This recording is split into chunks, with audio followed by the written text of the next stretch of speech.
玛利亚，你看看这个，里面的背影，跟你爸是不是挺像的？朋友发来的链接，我毫不犹豫地点击了进去。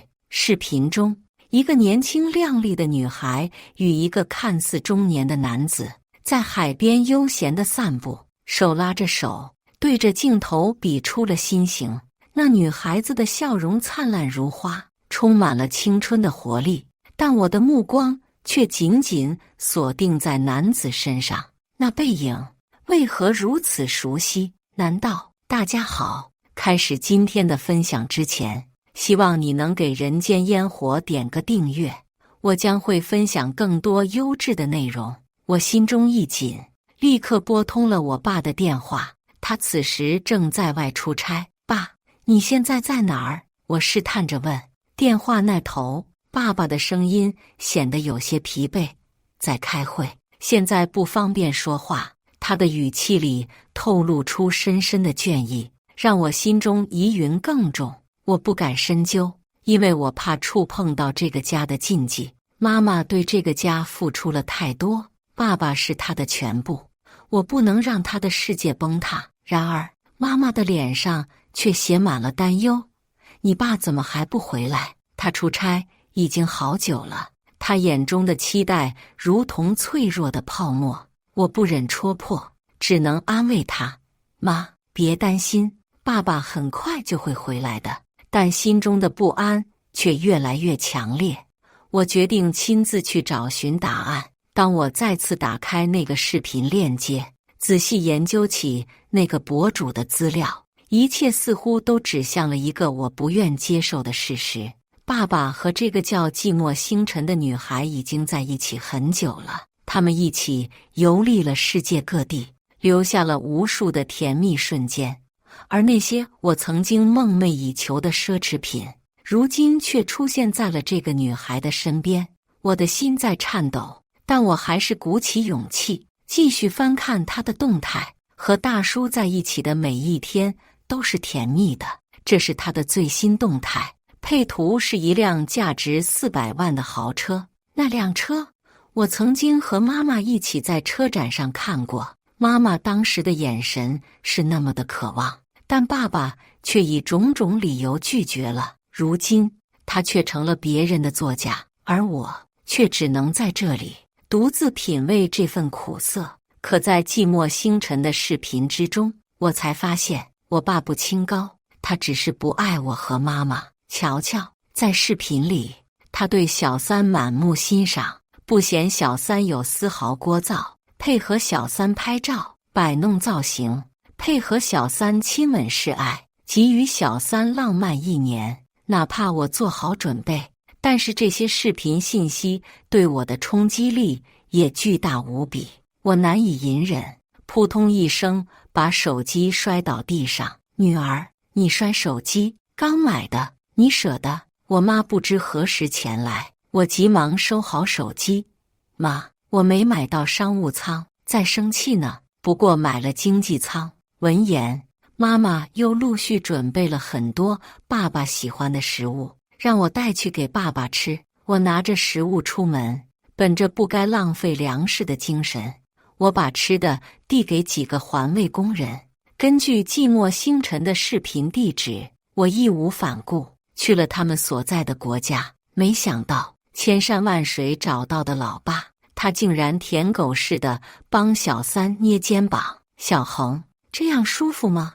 那小三猫似的轻哼一声，舒服极了。大叔对我真好，又买车又买房，还给我这辈子花不完的钱。如果我是大叔的老婆就好了，有结婚证的那种。我爸温柔至极，不着急，我老婆身体不好，有严重的心梗和脑梗，3天后你去会会她，她若知道你和我的关系，很可能突发身亡。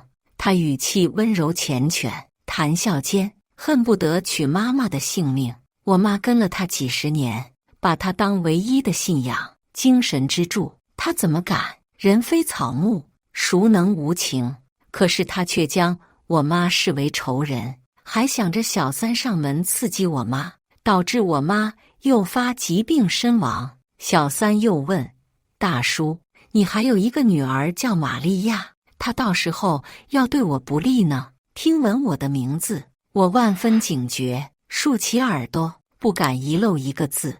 那只是一个丫头片子，当初我不想她出生，但是老娘们非要生她，惹得我如今还难受。我一个事业有成的男人，没儿子继承家业，怎么像话？那小恒乖巧依偎在他的怀里，伸出双手，紧紧缠在他的脖子上，亲密无间。此时我鼻腔是痛的，心口剧痛无比，连呼吸都急促了起来，但是脑子却十分的清晰，陷入了重点信息搜集中。我爸马上让小恒回去，诱发我妈脑梗心梗，引起我妈猝死。而我是一个不受待见的丫头片子，是一个影响我妈身体，使得我妈在难怀孕的女孩子。我爸那伟岸高冷的形象突然天塌地陷，他只是一个阴毒，在泥坑里扭曲的烟渣男人而已。伤害我，嫌恶我，我会自我救赎，但是伤害我妈那孱弱无比的身体就不行。我浑身哆嗦，牙齿发抖，担心和怨恨肆意交缠，让我睡觉做梦都在沉痛。很快，我收拾情绪，联系了我妈。妈妈，你回外婆家里待一段时间吧，我刚才给外婆视频，她说想你了。我妈却异常警觉，出事了吗？我恍惚片刻，我很少和外婆联系，提起外婆，她自然疑惑。为了让她消除疑虑，我忽然哈哈大笑。妈，不愧是我妈妈，我给你买了后天的机票，你来我这里，我给你看爸爸在做什么。这2天我推荐给你一部电视剧，超级好看。我让自己的声音显得轻松戏谑，让他觉得我在开玩笑。听闻我爸，他顿时笑嘻嘻。好，后天去，赶紧把电视剧推荐给我，让他看电视，是怕他刷到小三受刺激，让他后天过来，是因为后天小三要回去找他示威，我只能让他们错过，然后把小三按死，否则我不敢想失去亲妈的可怕后果。我妈答应后，我浑身一松，千斤重担逐渐褪去。我整理了一下衣服，便假装和我爸来了一场偶遇。他正在给他可爱的小恒喂冰激凌，看见我的那一刻，冰激凌掉在地上，他惊诧无比，不一会却气定神闲。不愧是魅力大叔，事业有成的男人，脏男人，惯会装腔作势。我假装惊讶：“爸爸，你怎么在这里？你身边的小姐姐是谁呀？看起来好可爱，好年轻。”说罢，我激动凑上去，挤在他们中间，拿起手机啪啪拍了2张照片。我爸警铃大作：“你做什么？”那声音好似防盗，有震破耳膜的力度。他的温柔都给了这个叫小恒的小三。爸爸，我发朋友圈呀，好不容易在异国他乡遇到老爸，还看见这么好看的小姐姐，我开心呀。我装作一副讨好他的模样，惟妙惟肖，表达自己的欣赏之情。他眼里逐渐放下戒备，闷声道：“先不要发朋友圈，我不想被人看见，不想。”我忽然想起，爸爸从不晒自己的结婚，也没有告诉别人他有女儿。所有认识他的人都以为他是单身汉。曾经我遇到他开会，身边一群小迷妹感慨他还未婚，是黄金单身大叔。曾经我以为他保护我和妈妈，可此时可笑至极，他连朋友圈都不想我发，一副默哀老子的样子。好，我不发，我保存。这里海边好玩，爸爸和小恒姐姐打算在这里待多久呢？我故作天真问道。后天有事，后天回去。我爸一边解释，一边审视我的双眼。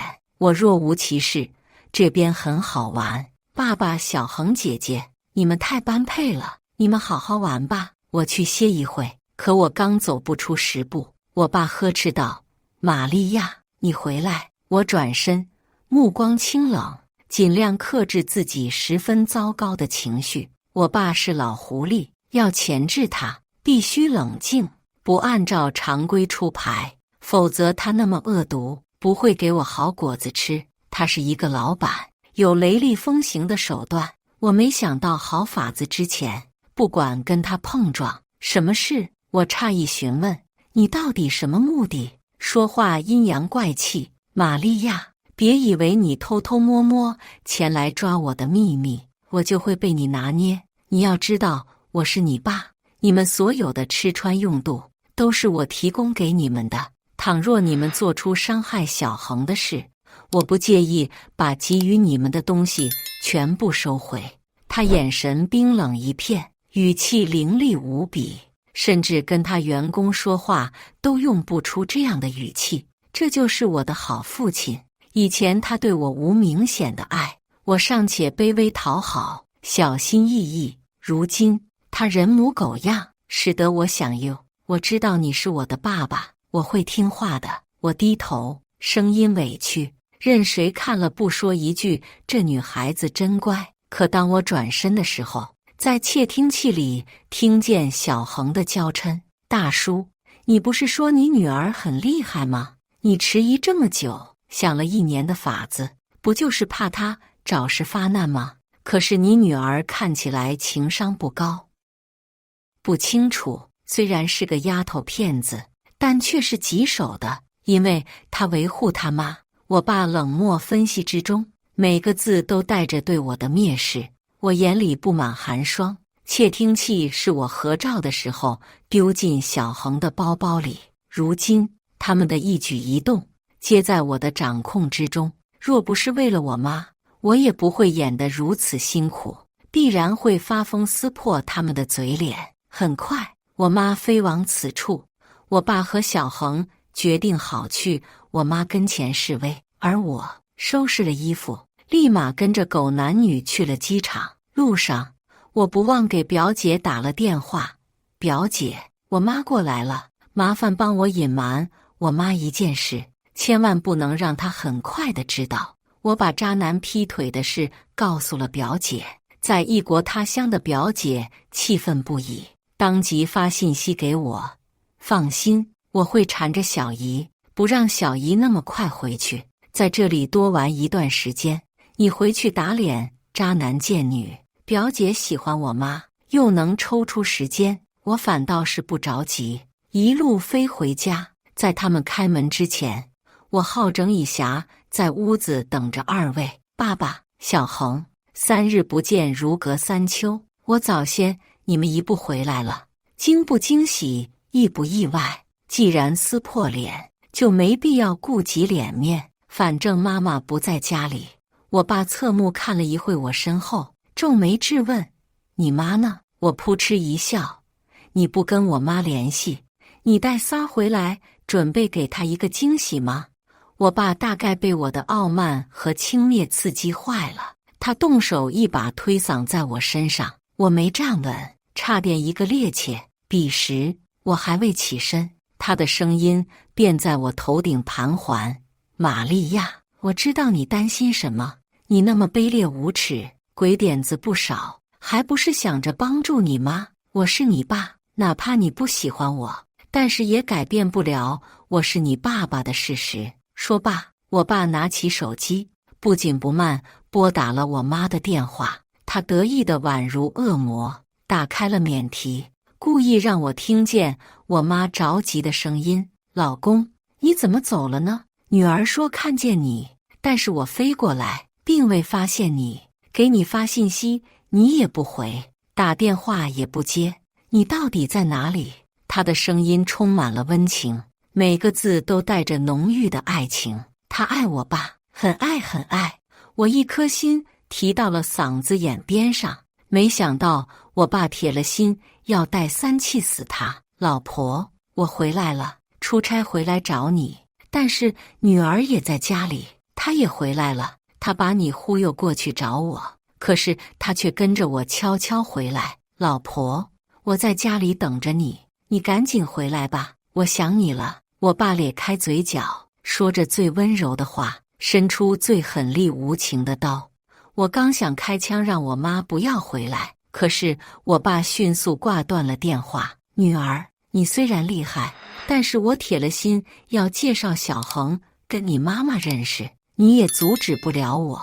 不如先准备好速效救心丸，或者把救护车安排好，等你妈回家享受这一切吧。爸爸邪恶的宛如电视里的恶魔，让我有咬牙切齿的怨恨。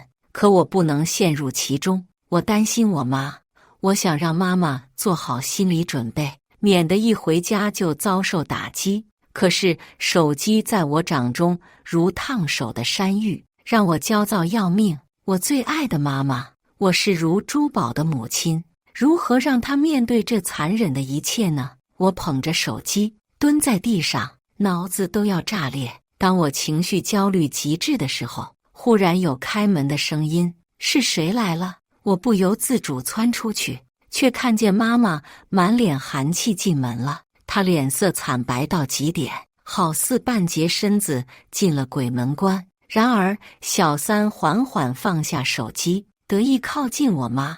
我如离弦之箭似的迅速窜到妈妈的身边，双手死死握住她的胳膊，声音沙哑了一般：妈妈，没事没事，不生气，我在你身边，我陪着你。爸爸是找了小三，但是妈妈不要生气，千万要保重身体，为渣男付出自己不值得。妈，你不属于我爸一个人，你也属于我，属于外婆呀。外婆只有你和大姨2个女儿，万一你出事，外婆怎么办？你好好想想，若是你出事了，我也活不下去。正如我若此时死了，你也觉得天塌地陷是不是？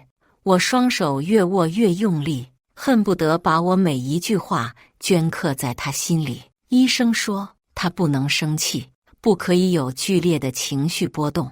他因为屡次发病，拨打了无数次120，如今我只能可怜兮兮奉劝，以及用亲情威胁。这一切来得太快，我做梦都想不到我妈会迅速回来。此时小恒伸出雪白的手，他那纤细保养得体的手使得他魅力加分，连我都折服的美貌。怪不得把我爸那个庸俗薄情的男人迷得像智障一般。阿姨比我大20岁，你的脸上在保养，也是老菜皮。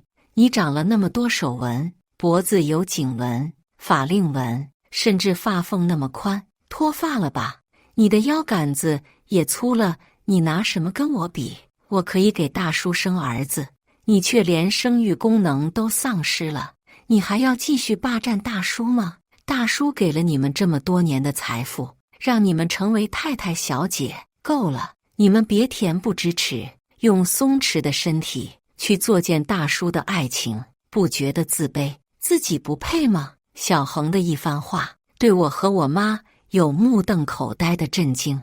我妈身子一虚，我急忙扶着她去沙发，联系了医院的朋友，给我准备好120救护车。因为我的第六感很强烈，今天我爸和小恒必然会竭尽所能的作妖，非得让我妈备受精神打击，从而危险万分。为了让我妈养精蓄锐，我死死扣住我妈的手。阿姨，你觉得我说的有道理吗？那嚣张的脸盘让我忍无可忍，我一巴掌凑上去，小三，闭嘴！可是下一刻，我爸虎视眈眈盯着我们母女。这一刻，所谓的夫妻情分和父女情分被他亲手撕扯到极致。他不用多说话，光是一个为了小三的动作，就让我妈发抖、抽搐，死死捂住胸口，口中闷声哼哧。哪怕我竭尽所能，他还是要走到危险的境地。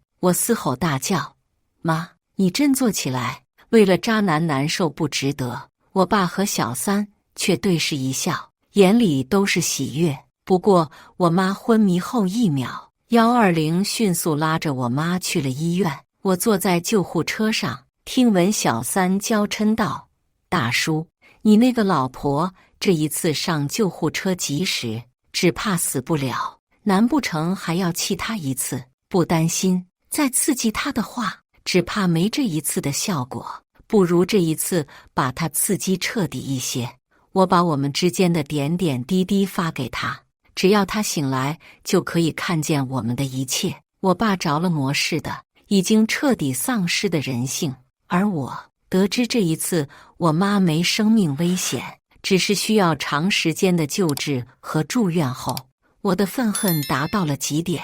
既然我最在意的妈妈已经知道渣爹劈腿，那我不需要有丝毫顾忌。小恒寂寞星辰这样的三姐粉丝不少，自带流量，而他的对家必然也不少。在我一番询诈之下，终于找打一个花椰菜的博主。这博主在去年的视频里艾特过小三，他们有过网络之争，如今还仇恨。我赚了30万，把小三和我爸在一起的所有视频以及聊天内容给了花椰龙。花椰菜震惊的瞳孔微缩，马维那个老板竟然不是黄金单身汉。我嗤笑道，有我们详细的对话，他有老婆女儿，却还要卖弄单身人设，这难道不是爆炸新闻？我针对的主要是小三，因为我有私心，毕竟我爸能赚钱，若迅速把我爸扳倒，钱财流失，我妈还在重症监护室，未来都需要钱财维护特效药物，我做不到不眼馋我爸的财富。我不是圣人，我是爱财爱妈的女儿。花椰菜不多问，利用他的热搜体质，夸张的 tag 迅速把小恒送上热搜。井号地产大亨黄单身汉人设是假的。井号马维总裁有老婆和女儿，却要勾搭小三。井号寂寞星辰大学刚毕业就混上小三的位置。井号3个 tag 换着上热搜。为了让热搜更有曝光度，我委托了平台朋友，用几十万继续买了寂寞星辰劈腿勾大叔的热搜。视频有那么多，众人的眼睛雪亮，必然能让他无处遁形。既然在我妈面前揭秘他们勾结的事实，那就不要责备我把苍天捅破。热搜经过几个小时的发酵，以及我给的钱到位，加上现实猎奇故事的绝，很快他们上了互联网，丢人现眼。网络评论者众多，口诛笔伐者甚宣尘上，嫌弃原配生了女儿，厌恨女儿，然后一直藏着掖着草大龄男性善身人设，实际上狼心狗肺的东西，还想带小三上门气死原配，男的好贱。那小三翻言论也着实嚣张，比人家女儿大2岁而已，心机却那么深，好肮脏的狗男女呀！舆论是一把利剑，我爸不靠流量吃饭，暂时还能苟且。可是小恒是一个几十万粉丝的博主，他的丑闻被揭开后，所有视频的评论区都遭遇粉丝网友的唾骂，万赞万转，几百万的浏览量，让他如被炭火一般炙烤。很快，我爸带着小恒再次面见我。如今的小恒再无昔日光彩，他眼神黯淡，气势萧索，浑身嚣张无比的气焰都无，但此番模样却那么小巧精致，激发我爸的保护欲。爸，你来找我有话直说，不要在我面前秀恩爱，我只能看见老牛吃嫩草，除此以外，我想不到任何要祝福你们的言辞。我爸在我心里死了无数遍，此时此刻是恶心的小丑，他那伟岸的形象在我心里逐渐灰飞烟灭，如今只是一个垃圾。听闻我将他形容成老牛，他暴跳如雷。我过来只是警告你，赶紧想法子把小恒的热搜撤掉，再跟你妈说离婚的事，否则我不介意亲自去医院刺激你妈。你对我大不敬，但你妈可是老子的忠犬，你能承受失去你妈妈的打击吗？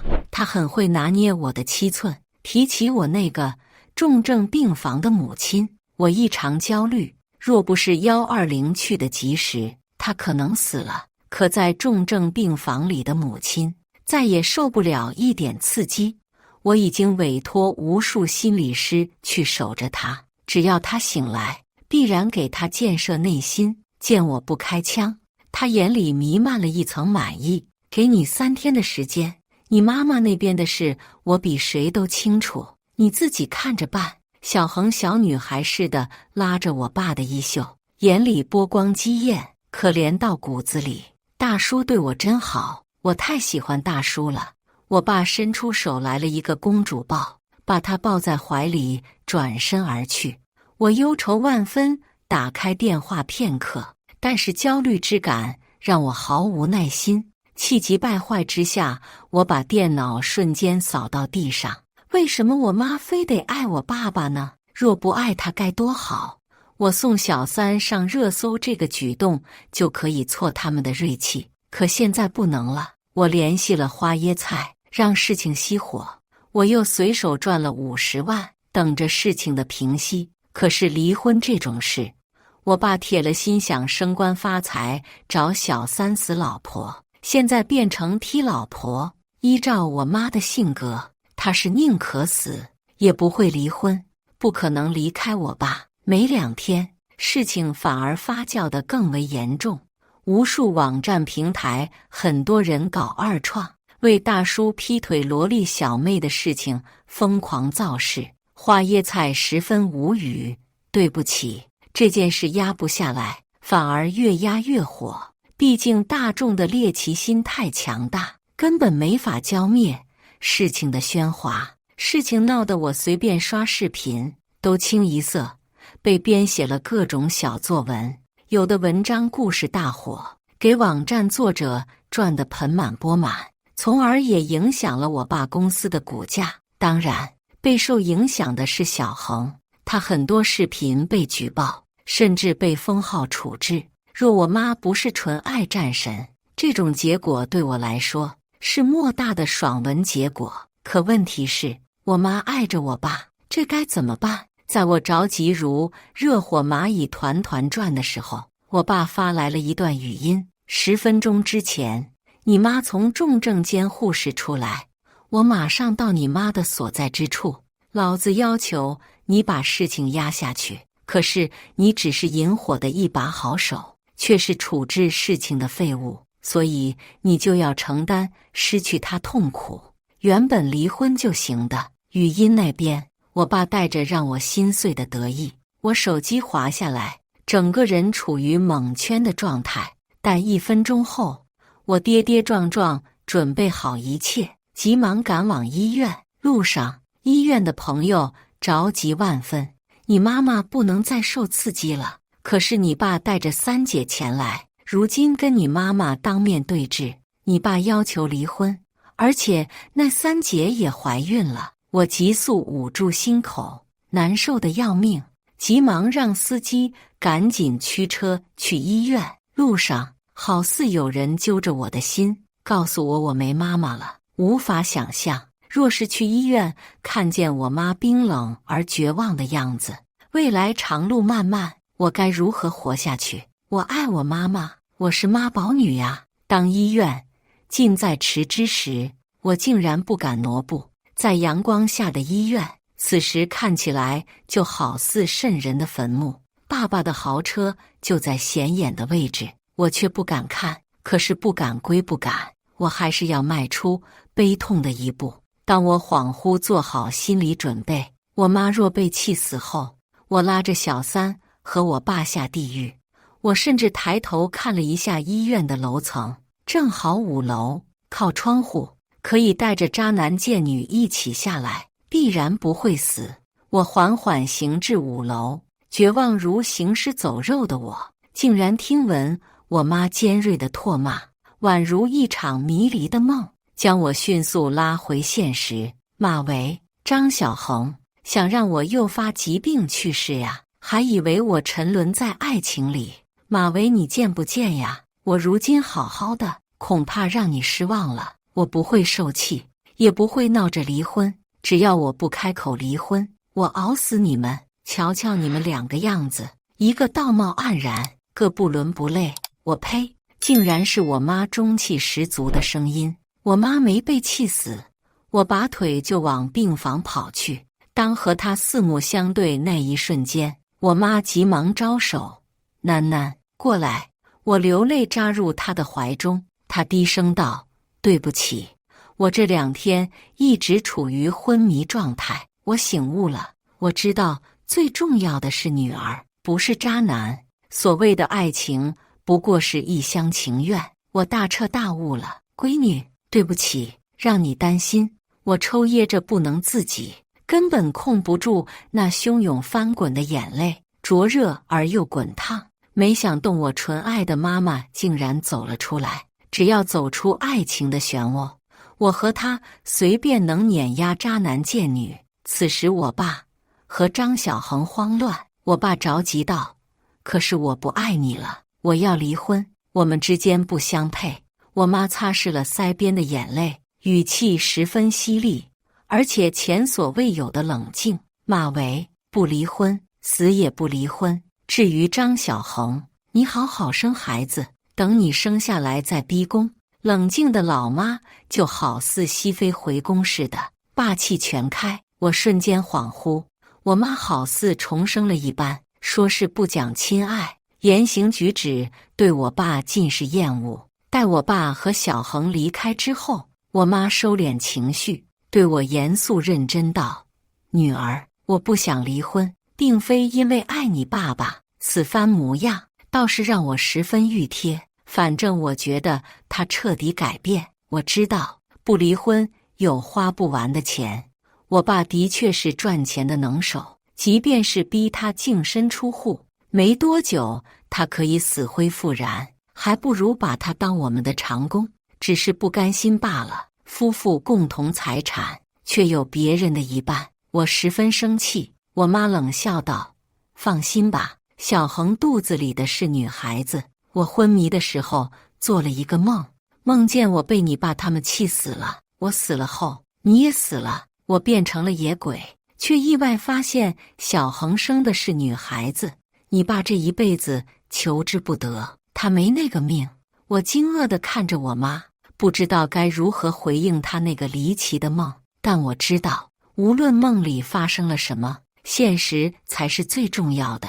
我看着妈妈那坚定而冷静的眼神，心中涌起了一股力量。是的，我们要一起面对这一切，无论发生什么。接下来的日子，我和妈妈开始了一系列的操作。我们首先联系了律师，了解了所有关于夫妻共同财产的法律条款，然后我们开始收集爸爸和小恒在一起的证据，包括他们的聊天记录、旅行照片、视频等。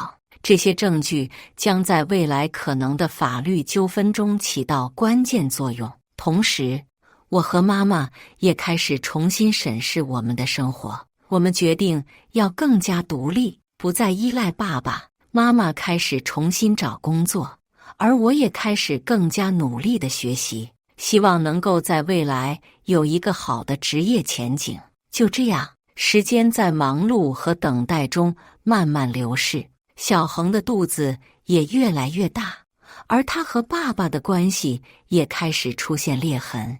爸爸开始对小恒产生厌倦，他开始后悔自己的选择，但是这一切都已经无法挽回。终于，在一个晴朗的早晨，我接到了爸爸的电话，他的声音疲惫而沉重：“女儿，我想和你妈妈谈谈。”我心中一紧，但还是保持冷静地说：“好的，我会告诉妈妈。”挂断电话后，我立刻去找妈妈，她正在厨房做饭。听到爸爸要谈话的消息后，她只是淡淡地笑了笑：“好啊，让他来吧。”那天下午，爸爸来到了家里，他看起来苍老了许多，眼神中透露出深深的疲惫和悔恨。他和妈妈坐在客厅的沙发上，开始了他们的谈话。我不知道他们具体说了什么，但当我看到妈妈走出客厅时那坚定的眼神，我知道她已经做出了决定。几天后，妈妈告诉我，她已经和爸爸达成了协议，他们会继续保持婚姻关系，但爸爸必须承诺不再和小恒有任何联系，并且要将大部分财产转移到我和妈妈的名下。我听到这个消息后，感到十分震惊和欣喜。我知道这意味着我们赢得了这场斗争的胜利，但我也知道这只是一个开始。我们要重新开始我们的生活，重新建立起我们的家庭。在接下来的日子里，我和妈妈开始逐渐走出阴影，重新找回我们的生活节奏。我们开始尝试新的事物，去新的地方旅行，结交新的朋友。我们的生活变得越来越丰富多彩，而爸爸也开始努力挽回他在家庭中的地位。他开始更加关心我和妈妈的生活，努力弥补他过去的错误。虽然我知道这并不能完全弥补他所做的一切，但至少他在努力改变。至于小恒，我听说他在生下孩子后不久就和爸爸彻底分手了。他带着孩子离开了这个城市，开始了新的生活。我不知道他的未来会怎样，但我希望他能够找到自己的幸福。就这样，我们的生活逐渐恢复了平静。虽然过去的伤痕仍然存在，但我们已经学会了如何去面对和接受它们。我们知道，只有勇敢面对过去，才能拥有更好的未来。如今回想起来，那段艰难的时光仍然让我心有余悸，但我知道那已经成为了我们人生中的一段历史，而我们也已经走出了那段阴影，迎接了新的生活。我相信未来无论遇到什么困难，我和妈妈都会携手面对，因为我们已经拥有了最坚强的后盾，彼此。时光荏苒，转眼间几年过去了。我也已经大学毕业开始工作，而妈妈也早已在工作中取得了不俗的成绩。我们母女俩相依为命，却过得十分充实和快乐。而爸爸虽然和我们保持着一定的距离，但也算是相安无事。他也在努力弥补着过去的错误，并尝试着重新融入到我们的生活中来。至于那个小恒生下的孩子，听说已经被他抚养得很好，虽然他没有再和爸爸有任何联系，但我们也并不恨他，毕竟每个人都有选择自己生活方式的权利，只希望他能够给孩子一个健康快乐的成长环境。而我们一家三口也终于在经历了那么多风雨之后，迎来了真正的团圆和幸福时刻。或许这就是生活的真谛吧。无论经历多少磨难和挫折，只要心中有爱，就能够战胜一切困难，走向美好的未来。望着窗外明媚的阳光和熙熙攘攘的街景，我不禁感慨万千。这些年，我们经历了太多的起起落落、悲欢离合，但幸运的是，最终我们还是走到了一起，并拥有了属于自己的幸福时光。愿未来每一天都能如此美好。妈妈，你看，外面的天空好蓝啊！我指着窗外兴奋地喊道。是啊，今天的天气真不错。妈妈笑着回应道，并走过来，和我一起欣赏着窗外美丽的天空。你知道吗？其实生活就像这天空一样，有时候会有乌云密布、电闪雷鸣的时候，但只要我们坚持下去，就一定会迎来晴空万里的那一天。听着妈妈温暖而坚定的话语，我深深地感受到了母爱的伟大和生活的美好。是的，无论未来会遇到多少困难和挑战，只要我们心中有爱、有梦想，就一定能够战胜一切，走向成功。感谢妈妈一直以来的陪伴和支持，也感谢生活给予我们的所有经历和成长。愿每一个人都能够珍惜眼前人，珍惜当下时光，并拥有属于自己的幸福未来。以上就是今天分享的故事，大家有什么想说的、想吐槽的，欢迎在下方评论交流。也更希望能给人间烟火点个订阅，我将会分享更多优质的故事内容。